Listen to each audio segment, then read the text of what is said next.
completely different territory, a whole new prio for junglers. Yeah, I mean, I feel like that's one thing, but also the Draven being left open. JDG in the previous series left Draven open once, and JackeyLove won that game, but they've ignored it. So JDG, they dropped the Draven ban to no consequence, and now looks like they might secure Yagao on the Ahri once more. And honestly, I just have no idea where they go here, right? Because I think we see the Ahri coming through. You could assume probably the Sivir is what follows. Lucian Nami, still there. It's what JDG preferred in their last series.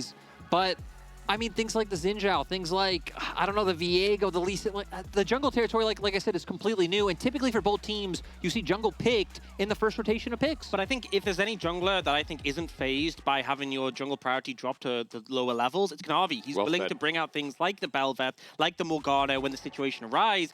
So they're fine to leave that. They take the Lulu, so they're not going for Lucianami, but it does telegraph a Sivir on 3. So now top esports don't have that same enchant we typically see matching up against the Yumi, but do have a little bit more wiggle room with what they want to go here. Yeah, now TES. I mean, they could look to match Soul Lane early if they don't want to get banned out with things like the Lissandra later on in the draft. So I think that makes a lot of sense coming out from them. Yeah. And then I guess you could wait for support once again because we have seen it go through too many times. Tian is someone who we haven't really seen have necessarily like a massive pool that he's shown this split. And one of his defining champions has been something like the Viego, which we saw a little bit at the very start of playoffs. But it felt like even once we get past this phase of junglers, right, it was things like the Trundle, it was things like the Xinjiao that had a much higher presence. And Orcs, you didn't sound like you liked that too much. We've moved away from Viego. I hate it. I don't think Viego's good at the moment. Terrible. I love the Viego-Lissandra combo when they were in meta, but I just really think the champion lost so much power with the nerfs. And they instead go the Renata, which I'm going to say, Missing had got so much value with that pick in the last game.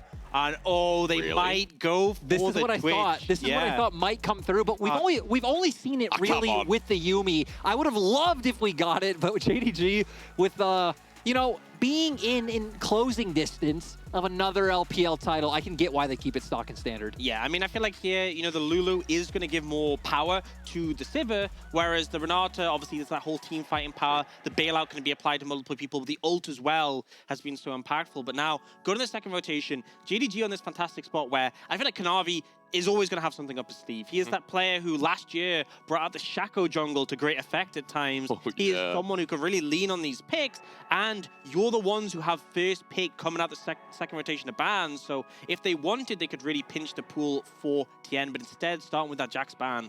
And as you said, on the other side for top esports, hard to pinch Kanavi, so we'll see their direction, because already with the Jax ban against Wayward, we've seen 369 on things like Sion so far, like Cannon as well. For top side, it's been more interesting than the meta's let on, and I'm really glad we're not going to see a Sejuani in Game 4. I also think it's a pretty smart ban when you're like, okay, Kanavi has this weird pool, but 369 is such a huge force. Ban both of them. Take away a potential flex pick Buy one, get one free. that they could be able to lean on. You wouldn't expect to see it, you know, typically with the Ahri coming in the mid lane, but still, when we're kind of down to this niche pool, I think anything is good. And now also taking away the Orange, so maybe JDG trying to push 369 and Wayward into more of a knife fight matchup. Yeah, it's interesting though, because I feel like one of the strengths that JDG has is they get to decide which they take first, right? So depending on how the bans go, they could take top on 4 or they could take top on 5. So if they think that there's nothing to answer what 369 will play, then they could leave it to last. And what they could do here, right? Gnar is open. That's one of the picks that is like really strong at the moment. If Wayward takes Gnar, then 369 could take Aatrox, or they could just push in and take this Renekton off the bat. There is options for JDG, and I feel like they've kind of dictated these last 2 bans. Especially for the fact that we don't really know if Wayward has a champion that can go toe-to-toe with this in the laning phase. Heck, we saw 369 struggle heavily against this. Top Esports banned out the GP, the thing that JDG picked into it. I would expect the Gnar to come out. It's something that you can deal with it, right? You have the range, but I still feel like from those all-ins, from the time when we saw Gnar get a lot of the base like armor and like resistance to health nerf, it's just gonna be a very tough time for Wayward up in that top side. Yeah, I mean, mini Gnar is squishier than ever. And the thing with Gnar is that your mini form gains range as the game goes on. Early on, you are short range. You do feel like a melee champion getting on top of you. And if JDG really want to play through that top lane, I wouldn't surprise to see Kanavi bring it out, but it looks like he might go more stock and standard. Oh, we've been baited a couple of times now, I guess. We're just going to have to wait and see. Kanavi, the man of wonders in the jungle, plays so many different things.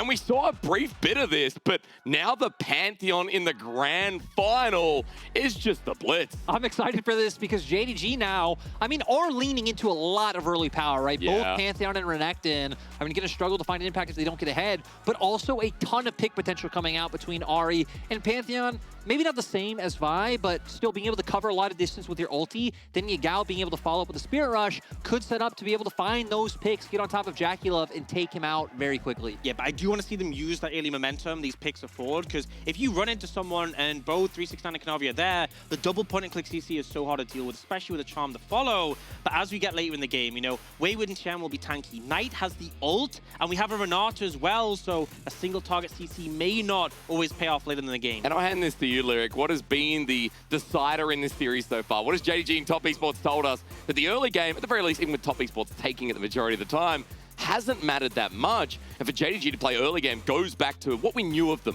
in the rest of the playoffs. No, and I feel like scaling, like, sure, you can look at like damage on paper and say who wins out, and like this series has been very close because when team comps fight out different ways, there's always opportunities. I think this is one of the most like clear distinctions of like, if this goes late, I expect Top Esports should just outright be able to take this. Yeah, I expect them to be able to pull out ahead in that. And there's still, the Sivir Lulu is kind of the insurance, but you still want your Renekton, your Pantheon, your Ahri to have snowballed to be ahead, and then the Sivir just means you have a bit more time to work with. It's all about breaking the script away. Now, we don't know who writes it. We don't know who sets it up.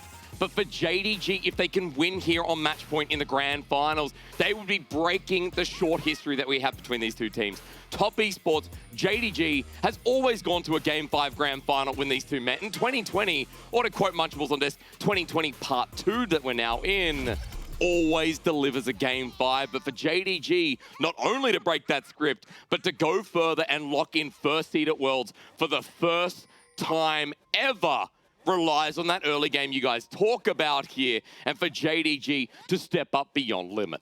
Yeah, but Kanavi on the Pantheon. Yeah. As we said, when the pool gets pinched, he brings out some of these curveballs, but also a pick with so much agency. We saw how he played the Vi last game. Honestly, kind of akin to how you expect a Pantheon to play, just all aggression all the time.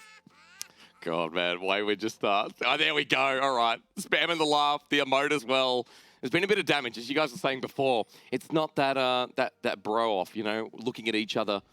No one's going to violate the That was truth. the long play, right? Yeah. The whole season of not hitting each other when they're just standing off against each other in top lane. Yeah. And in the grand finals, you get a little bit of harass that makes all the difference. And I love now that, you know, Wayward in the first couple of games, Orcs, we didn't get the emote. Like, it looked like a little bit of nerves, right? And game 2 and 3 as well. But Wayward seems to have calmed down a little bit. We saw that insane play in game 2 as well on the Gnar. And as we run back in, you know, Wayward here on the Gnar. Lyric, I know you had some concerns here in the matchup in the top side, considering at 369 on one of his most played champions. It's so interesting too, right? Because this used to be a matchup where you thought of it as in the isolated 1v1, Gnar does well. Renekton wants to link up with jungle, you have the setup, you do better in 2v2s than many Gnar is able to offer.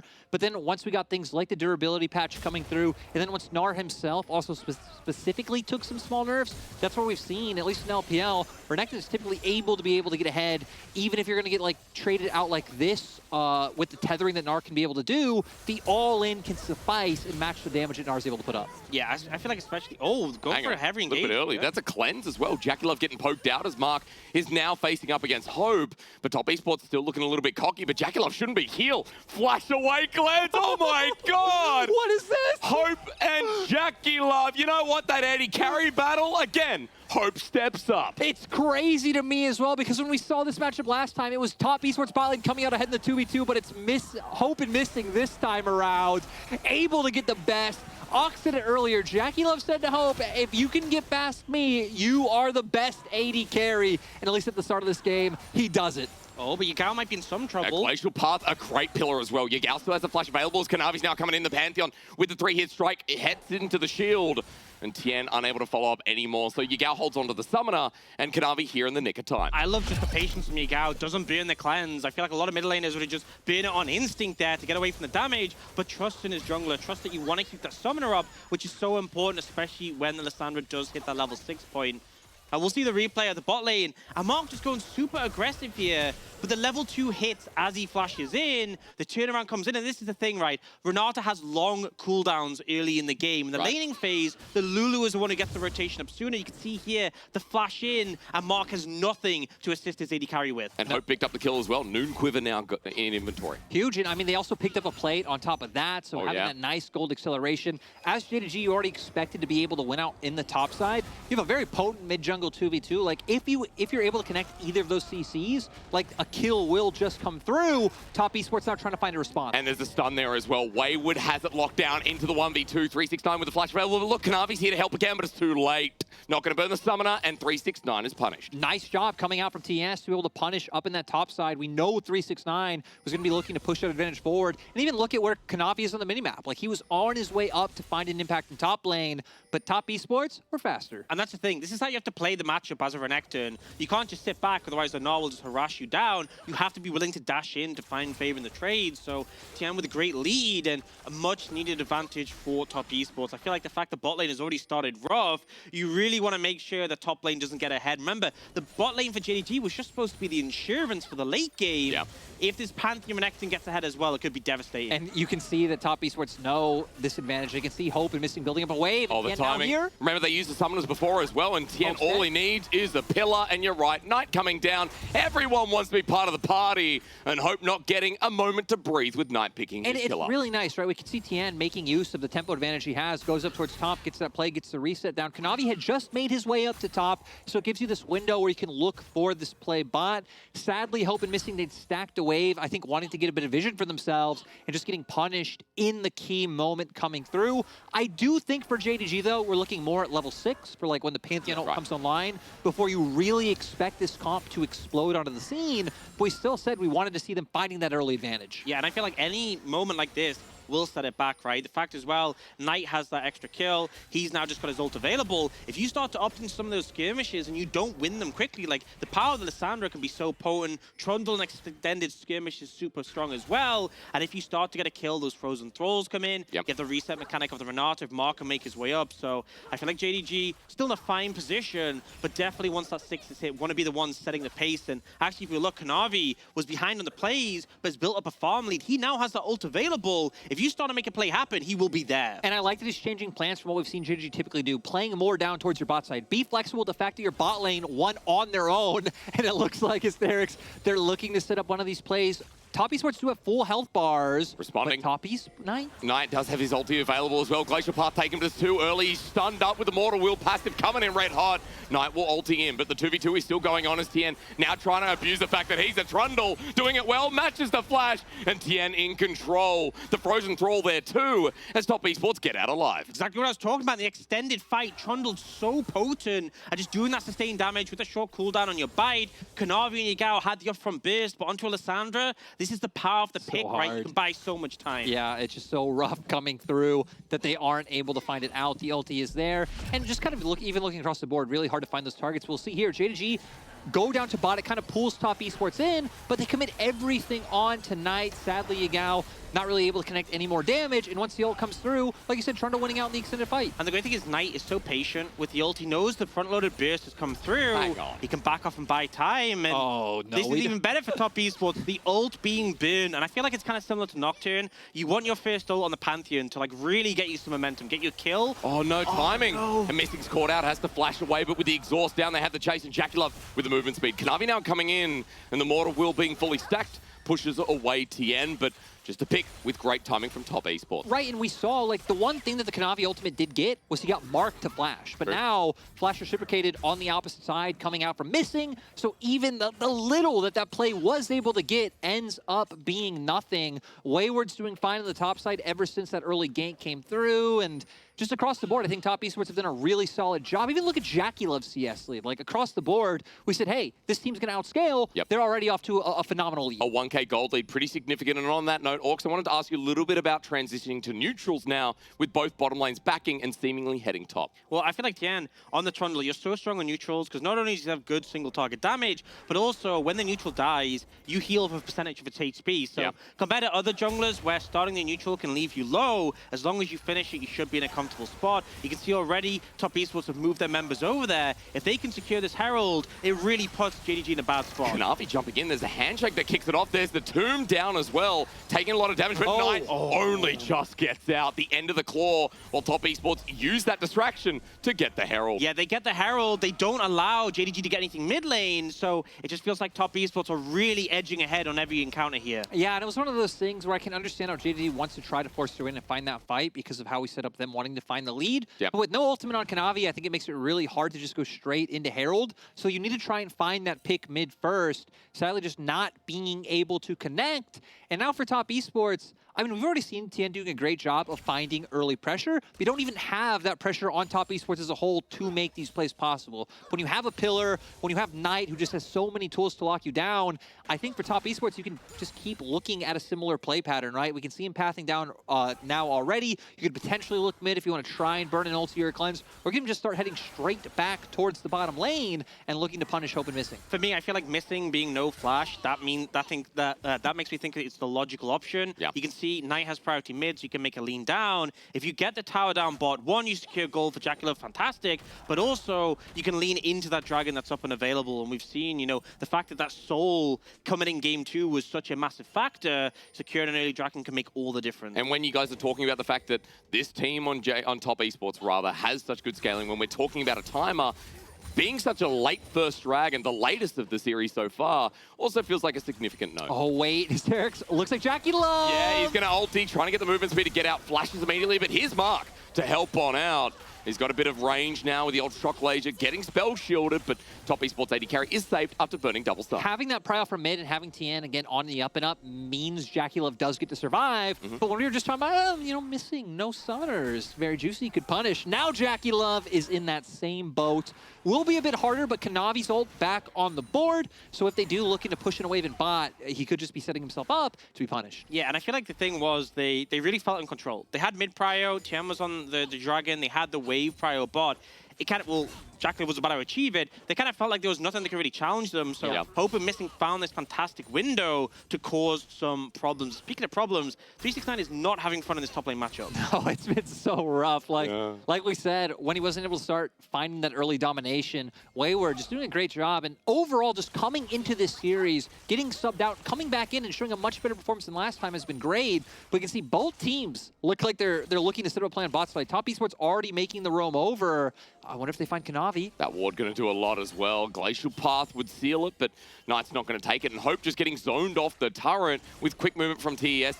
Forcing a response as Yagao's coming in, but Tian is running into him. This Ahri might need to ult, might need to flash. It depends on what Missing does as well. As over, Tian just pushes him out, and Yagao has to respect the Trundle. Once again, great patience from Yagao, not to be in the ult, not to be in the summoners, which clearly was what Tian was trying to get off him, but he does still get chunked out. You'll see JDG trying to move down towards the bot side again to push in this wave, and it's just a constant back and forth of control of the area. And it becomes a lot harder, I think, now for JDG to look to punish JackeyLove like they'd hopefully want, because now Mark's level 6. Hostile Takeover is online, so anytime you overcommit, we're kind of in a scenario where in this meta, if you can find the spot for Renata, there's just so many champions that full-on commit. Like, as Pantheon, even as Renekton to a degree, I'm sure you have 2 dashes, but you don't really have an exit path. Oh, I remember this. Let's bully him down. Instant cleanse, though. Beautiful to see as the response from JDG includes a flash onto Tian. He's out, though, but JDG will not give up with the handshake. Even better. Hostile Takeover now down, as that was a lot burned. And that was the perfect example, right? Like, once you go in, this Renata can just shut down so much of what JDG's comp want to do. Yeah, I mean, I feel like Tian would have for sure been dead, without a doubt, if Mark hadn't hit that Hostile Takeover and then also had the handshake to buy even more time. And look, Kanavi, flash bin, 369 flash bin, a lot was committed there, and they weren't rewarded. And now I'm starting to see why this team was banning Renata against Mark. Starting to see the respect that was given over in the semi-finals. We're looking on our screen right now, though, as Herald, decides to go back, thinks about it, having a couple of issues, but just trying to drop it down for mid, it seems. I also want to say I can see why this series always ends up going 5 games. Because, obviously right now, we're pretty even. But I still feel like top esports, with the drafts we've ended up with, are in a much better spot. every game has been down to like the inches in team fights, but so far so good for TES. Still holding those same like CS leads coming through. Very small in mid and bot. We know Tian is behind the jungle, but also Pantheon not as efficient with gold as, you know, the likes of a Trundle is. Yeah, absolutely not. And obviously he does... Oh, Hope might be in This trouble. is going to hurt so much. He's got flash available, though. On the hunt, going to be starting it off. Tian's pillar, great, though. His spell shield does nothing, but it is just patience. You keep highlighting the patience, Ox. We see it again. They're just not willing to bin these summoners, holding on to them, which is so impactful. And something I want to note is that the Dragon hasn't been touched. It's coming up on 14 minutes, and it feels like neither team has really found a window. We've been posturing around bot constantly, but looks like JDG now feel like they have the advantage to go for it. But it has been such a delayed Dragon. The earliest soul we can get at this point will be, you know, going up to about 30 minutes in the game. Yeah, and I feel like a big part of this has been this Dragon specifically is due to the fact that Hope was already here, had Kraken Slayer online. JackeyLove's just coming out from base and has finally picked up the Immortal Shield Bow, but JDG definitely having more immediate power in that last fight. As we now get to the second Herald as well. Yagao is pacing. Look at Knight's angle. He was on the wrong side of the map, and Top Esports are trying to cave in. Yagao with summoners. Yagao with ulti, though. Hiding in fog of war, waiting for this one to spur out as it's simply just towards a mid-push. And Yagao isn't going to be caught with his pants down. Second Herald, though, Orcs coming up in 10 seconds. Yeah, I feel like because JDG committed to the Dragon on bot side, they're going to be slower on the map. They are reset and took longer. They've decided they're not really going to lean towards the Herald. Instead, they're just heading the bot lane bot. And who knows, though? Never truly know in this series, I do have to admit, but I feel like they'll just maybe contest some vision. Maybe try and secure Kanavi's red buff, but it is still going to be, if you look towards the bot lane, a play from Hope and Missing to secure this tower and trade on the other side of the map. Yeah, I think it's huge as well, right? Because now Top Esports, I mean, you can lean top. They have numbers advantage on this side of the map now with both JackeyLove and Mark in mid lane. So knowing that JDG can see top, and even now, going to have to give up mid because Herald is coming down. That's going to have the map to himself. Hope, though, as you mentioned, first turret blood goes to JDG. That almost 2k gold lead comes down a little bit, but Top Esports grouping up as a four-man unit. What do you guys reckon? Are we going for inner turret towards mid? I think you have to look for it to make it a worthwhile trade. Like, mid-tier 1 is still a fantastic one to take, but they want to continue this here. It's still 4v3 because Hope is bot. Oh, it's a flash engage, actually. Here's the Ultra Shock Laser as well. Look at JackeyLove sit in the back. Might be early game, but this Zeri has space. And Top Esports win in a game 4. They step up big. They take 2 turrets mid. They get a kill. Wayward's getting a turret for free on top side. And they're just saying, okay, that the gold inching a little bit closer for JDG. Now Top Esports starting to build that momentum once again. And I feel like the thing we really praised was JDG's ability to cross-map in these scenarios and keep the gold close, right? Game 1 was the one where we really saw that as an example, which allowed them to lean into the late stage of the game. But here, it feels like maybe the desperation from JDG, trying to make sure that they don't fall behind, ends up costing them even more. And we're seeing, right, just we were hyping up Kanavi and his ability to pull out anything, but on this Pantheon, not able to find the impact. Since he wasn't able to start getting going early, nothing came from it. We see here, Top Esports get the second charge coming through, and JDG think this is their avenue to go for an engage. But look at Knight, immediately gets on top of Yagao, forces him out. Kanavi now left in no man's land, and neither 369 or Hope are there to help. Yeah, and I feel like with the Pantheon, you have that brief window with your E, with your stun, where it's very hard to deal with you in a fight, right? You've locked someone down, you're invulnerable from one direction. As soon as that ends, though, you are pretty much worthless. And you saw what happened in that fight, just the easy cleanup to come through. So things are starting to look rougher and rougher for JDG in a 2k gold deficit as of right now. But the one thing to say is it was a very late first dragon, and they are the ones who took that one. Okay, so 1 dragon, but 2 minutes until the next, and let's just come back to WinCons before we see these teams scatter again. You mentioned, both of you, saying that Top Esports, we look at the champions on their side, the scaling good here, and for Top Esports, time is what they have now for sure. Yeah, and I feel like for JDG now, all you can hope for is picks, right? Like what they're doing now, playing out through brushes, you have an Ahri and a Pantheon, hoping someone from TES oversteps and you kill them off in a side lane, but going toe-to-toe, going head-to-head, I think is quite hard. And we can even see now, right? Double Gore Drinker built for JDG. We already have a ton of Grievous Wounds coming out on the side of TES. Sure. Both Wayward and Knight picking those up. And just overall getting to some really nice item breakpoints. The silver lining is Hope. Is on 2 items on the Sivir. Can be the one to try to pull things forward. But I still just don't see how you have the front line to be able to get through the fight, because now with both Pantheon and Renekton behind, you really don't have the burst to take out any members of TES right away. Oh, but they're looking for an engage. Going for it here. The Grand Starfall comes through. Tian with the immediate flash in, but he's been bailed out for the time being. Yagao jumping forward, but Tian just doesn't die. Wayward comes in at a range, and JDG attempting to foil the play, but Top Esports won't die either. But look, not that much. Off cooldown soon. The major thing is the summoners, right? We have about 40 seconds until those dragons. A lot of those ults that JDG burn will come back. But flash down for Knight, flash down for Tian, flash down for Mark, all going to be unavailable for the next dragon fight. It's going to be very rough coming out for them. So maybe a chance that JDG can use that to punish. And now using this opportunity where, hey, we were able to find this, have 369 get some gold on the opposite side of the map. But he has to get the hell out of there, utilizes the TP. He's going to be able to escape. Rough with JDG maybe having to come from behind on the play because Wayward does have TP, but now with both Tian and Wayward up here, there really isn't anything they could do. I mean, 1 minute to 1 second rather till Dragon as well for JDG as they head down towards bot. Look at Top Esports setting up for the inner turret in the top lane. Right now, trying to make the gold trade and continue this game being in their favor. As JDG, as you said, it's a late soul anyway. Yeah, but this feels so risky because if there's anything that can turn a game into a team's favor as it gets into the later stages, it is a soul, right? Yep. And we'll see which one it is, which one it ends up being could make a big difference as to how viable that is. But regardless, you know, it's not just the fact that they're leaning towards that soul, but also the stats given over. Hextech Dragon, just one dragon. Oh, Yagao. Oh, Yagao might be caught. He's got everything available, but look, JackeyLove just follows him over the wall. Pillar to slow him down as well. Top Esports might be turned on because Kanavi has joined on in. But look at the shielding as well. Jingdong are going to bring in their bottom lane, but Top Esports have already shown that they're doing enough damage. I'm surprised that JDG feels so confident looking for this. 369 is no TP. Knight does. You know, I don't know how well they're tracking that, but still, Top Esports, I think, could have been more confident in taking that fight, and JDG would have been in a very rough position. Luckily, Top Esports not able to punish on anything, but still going to choke them out from their own jungle camps, get pressure down onto topside turret, and JDG not really able to answer with anything. They are keeping up pressure in the spot side matchup, but I think Knight on Lissandra is fine. Like, with that ulti, and just with the ability to lock Renekton down and then be able to escape, right, throw out the W, E away, the 369 really doesn't actually have too much pressure on the turret itself, just has pressure to keep the wave pushed in, maybe get his own vision, and, you know, that's that. It gives window to rotate over if you see an opportunity if someone oversteps, because now we're in a position where with tier 1 tier 1 mid down from JDG, if Top Esports start to push up too deeply, that's where you can find those flank angles. It is going to be that Ocean Soul, which I feel like JDG probably would have been hoping for something else. Oh, they're looking for Tian. Yeah, look at this movement again. Kanavi's ulti being in question as Wayward is going to get the scuttle, but not help out Tian, because that would be too cool. It's so sad. Just what? Yeah, just spectators, you know?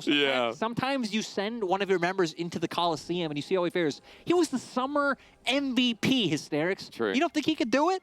No, I don't. Well, I mean, he didn't, so, you know. Sorry, I'm speaking as Wayward right there. I was going to say, you do have hindsight. Yeah, I do. 2020, right? You know, Wayward rookie the split as well, so which title's more important? At the very least, I want to come back because for JDG, that pick-off doesn't lead to anything, it seems, gents, but at the very least, you know, more gold for JDG to try and play with. Yeah, and it just gives more windows to get control over the map, but I still feel like JDG aren't really finding any of the opportunities they really need to get back in the game. And that's something to mention as well. Like, the way the engage works for JDG is kind of like someone dives forwards, whether it's, you know, Kanavi with the ultimate or Yagao, and it's like landing one singular CC on one target, right? They only really have that single target CC, and so as a result, it's quite hard to find windows to start a team fight. Getting a pick, that's fine, but a full 5v5, you really need Top Esports to be in a position they can capitalize on. And for now, they've just been happy picking up waves. And I feel like the roughest part is, right, the only real member I feel like you can immediately burst out is JackeyLove, but at the same time, you need Mark to not be sitting right next to him. To bail him out, to throw out the hostile takeover, just like all these things that he can do to buy time. And you know what? Mark's always there. Mark's always with his boy. And he has cleanse as well. So I feel like if you do come into that situation, it can backfire massively. And we do see, you know, Warmog's now picked up by Tian, so he's going to be super bulky And I feel like that's one of the things we've seen picked up quite a few times when you just want as much raw health as possible. Remember, Shandy did it on Shyvana. We're going to have to pause, though, because the play being started up. That's double ulti from JDG. The pillar not on the right side, so Hope gets away. But Hope's ulti, we get Yagao's ulti as well. A minute 30 before Dragon comes up. Yeah, this is the timing where you look to try and burn summoners because your ult will be back up in time for the Dragon, but summoners won't. But unfortunately, they don't find anything because it's just not the most reliable way to burn something to start a fight. Whereas on the other side, you know, if I'm top esports and I have a pillar against the mobile champions or the ult from Knight, I'm much more able to just start fights, burn summoners, get an advantage. And with the fact that JDG just committed so much mid there, it allows for top esports to go to this. Commit Wayward down to the bottom half of the map. You don't have anyone on top side. They'd already overloaded this bottom side to, you know, be able to contend with what JDG were doing. Sure, JDG are getting the push in top side, but Knight recalls in time to be able to answer this. So overall, just a positive play for TES. And I love the game that dictates whether TES go to a game 5 or not. Comes down to more concentrated play, more calm play, right? Because as we said, this isn't a bloodbath. No. We saw this, well, I was going to say, you know, we get to that point, and the last game was a little bit slow to kick off, but then when it did, we went down the water slide 5 times. I feel like that's something is that top esports have really pushed in a lot of areas to try and find something. Hey, let's try and burn a summoner of Yagao or Hope, and JDG being kind of resilient in maintaining their summoners, and I think one of the big things with these teams is once they burn a summoner, they will make you really feel it. They will constantly again and again re-gank, re-pressure, and because that hasn't happened, it has been slower despite the attempts, but now 15 seconds on Dragon, both teams are posturing. Yeah, JDG are trying to use this window to fish. If Yagao can find a charm like he did last time around, right, that could be the difference maker. JackeyLove has been known to walk forward very aggressively, but look at where Knight is on the minimap. He's trying to find an angle to come in on the flank, and he knows Hope, the member he has to punish. In a high-pressure situation, can Knight do it? Kanavi blocking the damage as Knight now not in the best. As JDG move down to River for top esports, they have to walk in now. It's kind of risky for Knight because he's used his sweep, he's used his control ward. He knows he's not on vision now, but he doesn't know how much vision he'll walk through next, and he finds 369. He does, locks him down, Wayward into Gnar as well, so 369 has to pay respect. But 5 members down front of this Dragon trying to stop JDG from getting the third. Hope and Kanavi repositioning, kiting back. The engage there from Knight on 369. But top esports get the Dragon. Now for JDG jumping in for the fight. Yagao and that pick potential. They're trying, but Knight right now as he flashes away the glacial path, he's out, he's over the wall. Hope will get Mark on the back end though, and they eventually follow up. But top esports, hang on, you're on a ward, Wayward, as Kanavi tries to follow him up, but JDG do get some kills. And I mean, Baron's up if JDG want to look for it. Also mid lane. Oh my god, Yagao. That's just again the Ahri pick for this man has to be respected as TP comes in. Hawks, I hate that you're right. But they're just buying time now. Wayward has to recall before he TPs back in. And with Mark dead, do they even have a ward for him to TP too? It's feeling really desperate, but Tian knows he has to try and contest this. And look at Yagao, might not have enough mana on the backside, but still there, threatened out as Tian is running forward. The pillar to slow them all down, as you mentioned TP. Wayward has come through mid, and Knight's up in 5. I feel like it's a nice thing for the side of JDG, like surprising that they never feel too desperate. They never, you know, in this moment we could be like, okay, it has been a struggle. They do have this Zeri who's, again, kind of slowly coming online. We need to go for it. Hope on the opposite side, though, just picked up his Infinity Edge. Now going to be incredibly strong. Top esports, again, they're a bit beefy, but still not a whole lot of armor or anything coming out just yet. So I think Hope is going to be able to do a lot to these key members. And I think the thing is that LGR really makes a big difference for the Sivir cutting through the front line. But your ricochets are still going to really hit on the backline members. And like here's the Dragon here, but yeah, the bounces coming through, I believe, is what actually ended up killing Mark here with the ricochet. Yeah, bounces off here. Like, I mean, I know he's on low health, but even so, to just die outright to the ricochet, really rough. Obviously, didn't expect it, could have moved away from Tian. Double bounce. Yeah, but they lose 2 members there. But at least they got the Dragon. But realistically, Ocean Dragons, the individual power, doesn't mean much, right? The health regen is great in lane. Late in the game, it's not that impactful. Unless top esports can get a full soul, which they are a long way away from, that one Dragon is mostly a denial. As you said, late Dragon here, as it looks like the Observer's gone full series, right? They're like, hang on, it might be going to a game 5. We've changed overlays we had some bugs with the Dragon timer. I noticed after that fight, it was showing like 15 seconds till Dragon is up, then 45. I'm like, okay, it's a bit wacky, so gonna have to go with this setup for the time being. I gotta say, though, I would be totally down for Dragon to just spawn endlessly and get constant team fights. A random timer, like you kill Dragon, and it's a completely random timer that's up next. Oh, it's up in 3 seconds. Oh, here we go again. Oh, man, adding Chaos into League of Legends. Well, speaking of Chaos, JDG are formulating their mid-push, but look at top esports with the pillar out yet again, are trying to find the fight that leads them into the game 5. And you can see how conservative, how pulled back these teams are being when all, what's the word I'm looking for? Holds barred for this game 4. There we go. I do got to say, for JDG, I like how they're staying grouped up as this 5-man unit, trying to take advantage of this like small window and the small spike. Where again, Hope, honestly, I feel like is strong enough now to where JDG can feel comfortable taking fights. Yagao goes in. It goes on in for the dive as well. JackeyLove going to get stunned up on the turret. Watch Kanavi, but he hasn't finished the job. Hasn't sealed the deal as JDG get the turret. But now will they get knocked into a wall? Wayward doesn't have flash. So JDG just with the turret and getting out. And this is the big thing. With that Baron start from JDG, that is what burned Wayward's teleport. Imagine that same scenario, but the Mega Gnar TP's in behind you. Oh, yeah. JDG would have been dead. So that's what they got out of that earlier Baron play. Now it looks like top esports toying with the idea of doing something similar. It will at least stop JDG's recalls, but they realize nothing's going to happen, and they will go for the reset. It is now another Dragon in a minute 30 that we're looking towards. And I feel like by that time, JackeyLove should have his Infinity Edge. He actually might even have it right now. He's been sitting on these 2 components for quite a while. We can see him going for that back, and that has been the continuous power spike we've talked about all series long for when JackeyLove will be able to take over. Now going into Dragon in 1 minute, we're going to look which teams can take control of bot side. Right now, JDG does have some shallow vision there, but with TES having some presence up towards top side, I feel like it's making JDG guess of like, hey, what are top esports going to be looking to do? Yeah, I feel like with the AD carries at this point, they both do like pretty crazy Dragon damage to neutral objectives, like the Baron. So you have to keep somewhat of an eye on that objective, because if you overcommit to the Dragon, neither team is going to get soul off this next Dragon. But if you lose a Baron for it, that could be so costly, especially. You got to remember, top esports down 2-1 in this series. JDG with the last win. A pick on the night. No. Engage. But yeah, JDG the last ones to win in this matchup and still leading the series now. And JDG doing a great job of not only like controlling mid-wave, but like walking up with presence in enemy jungle as a 5-man unit, which makes it very hard for Knight to be able to find anywhere to wrap around and get a flank angle on, which is what I really like, those wards around the top side river, trying to prevent Knight from being able to wrap around coming from behind like he was trying to before. But Yagao's trying to wrap around the bottom side, almost caught out. Charm does connect though onto Knight, who tried to get the counter flank, the counter play, the counter punch.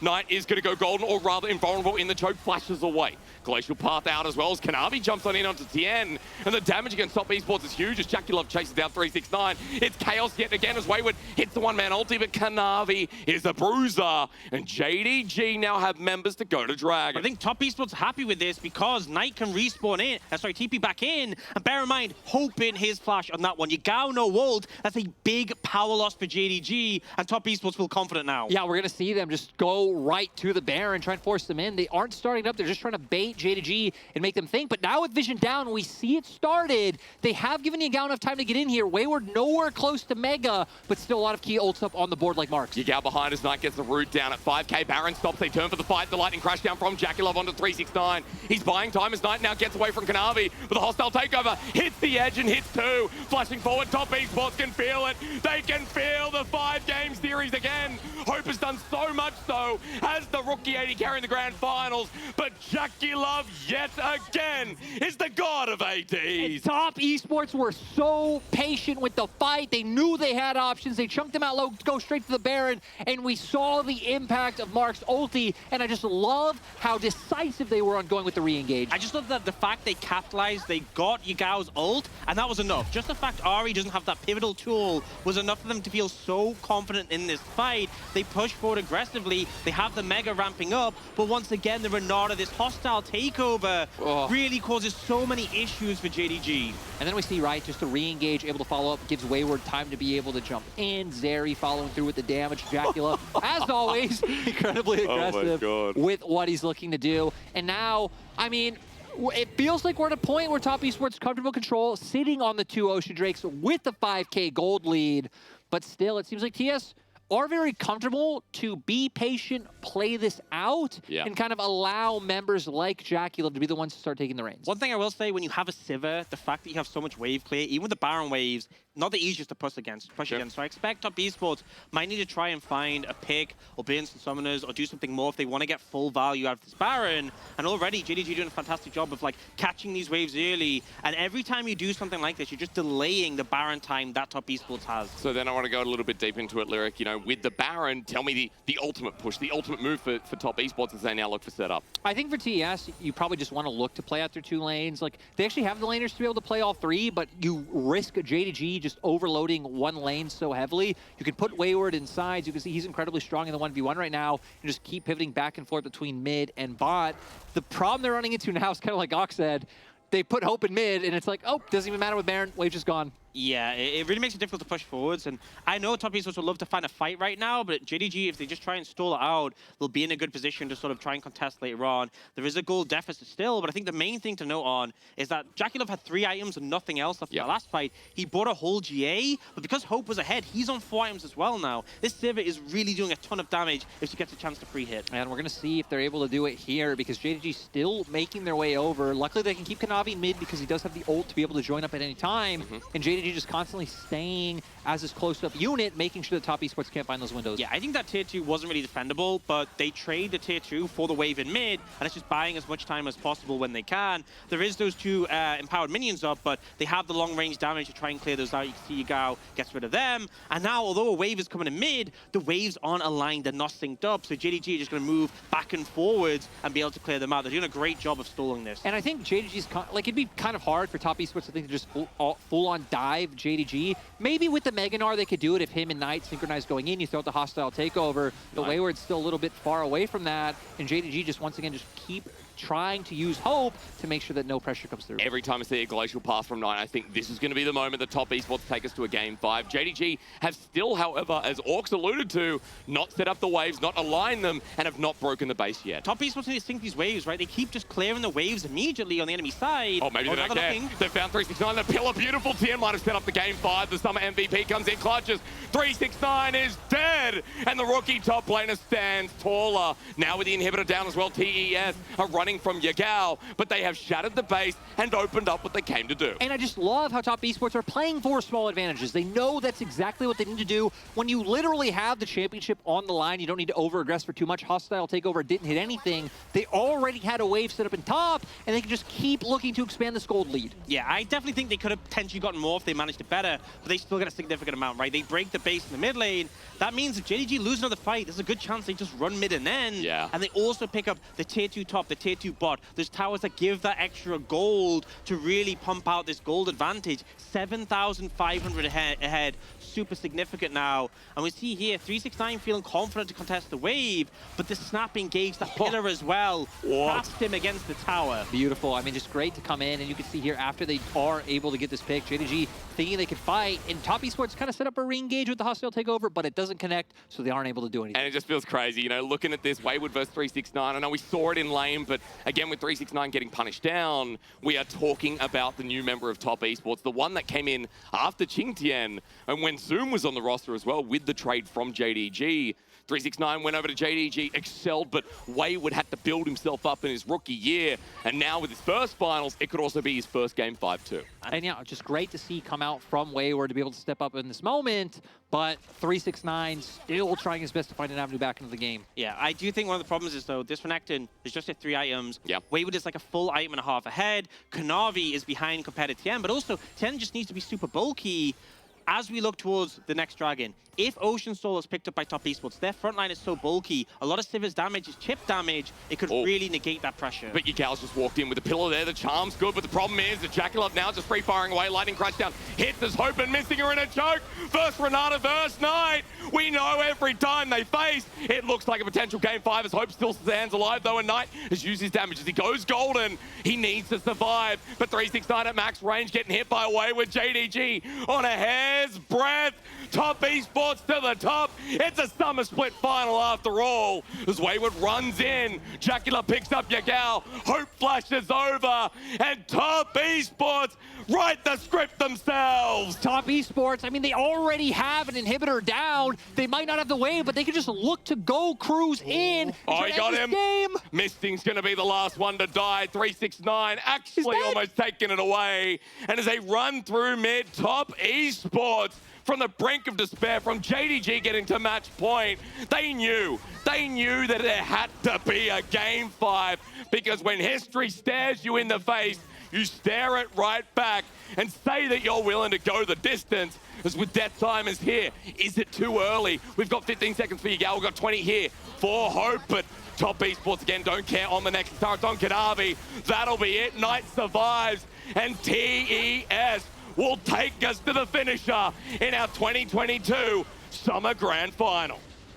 It couldn't be any other way. Going to a game 5 once again, Top Esports came out so much stronger in this game. It felt like all the others were so much of a back and forth. It didn't feel like Top Esports really lost too much control in this one, but the end was such a convincing finish here, and they managed to push us to this next one. It has been blue side, 100% win rate. Wow. So JDG have the edge going to that game 5. And remember, they had side selection in game 1 because they came from the winners bracket, so they do deserve that edge. But Top Esports, that was a convincing performance. Yeah, and like you said, just the fact that JDG get to change over, I'm curious to see how things pan out, like with the jungle situation, because Kanavi, someone who, like, we've said JDG this split having a team where they have numerous threats across the board, but still, if you limit Kanavi's impact, you can see just the amount, that the toll that takes on the rest of the JDG squad. So they're really going to have to get that figured out going into the last game. And once again, I mean, this time on the Trundle, right, but Tian's early game impactor is way of negating that. Pillars was so good, and Tian kind of flaunting the fact that he was nominated best jungler, was told he was the best jungler of 2022 summer,